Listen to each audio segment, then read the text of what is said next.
अखन अहाँ सब सुनि रहल छी मैथिली एक्सप्रेस की शानदार प्रस्तुति।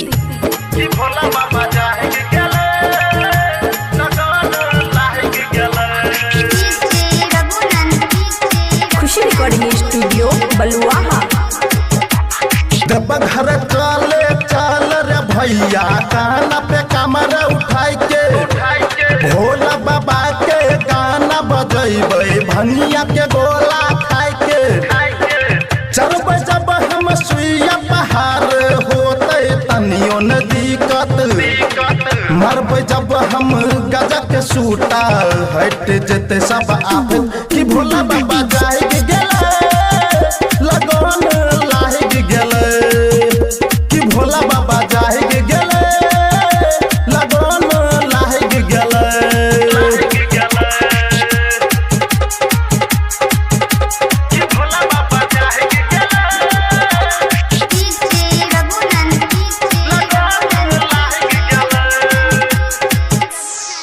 पश्चिम टोहला से भौजी का है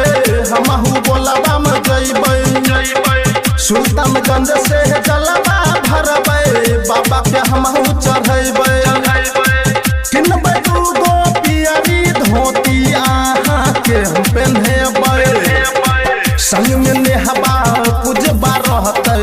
माजा खूबे अइतै कि भोला बाबा जाहे गेलै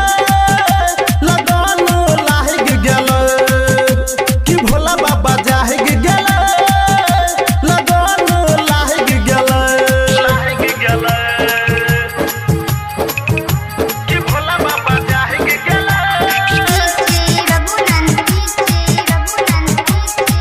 धाका मुहकी रगरम रगरी भेल ठेलम ठेला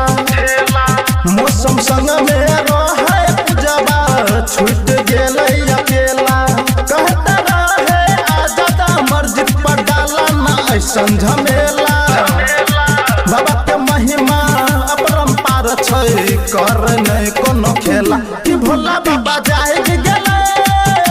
लगन लाग गेलै कि भोला बाबा जाए गेलै लगन लाग गेलै। खुशी रिकॉर्डिंग स्टूडियो बलुआहा।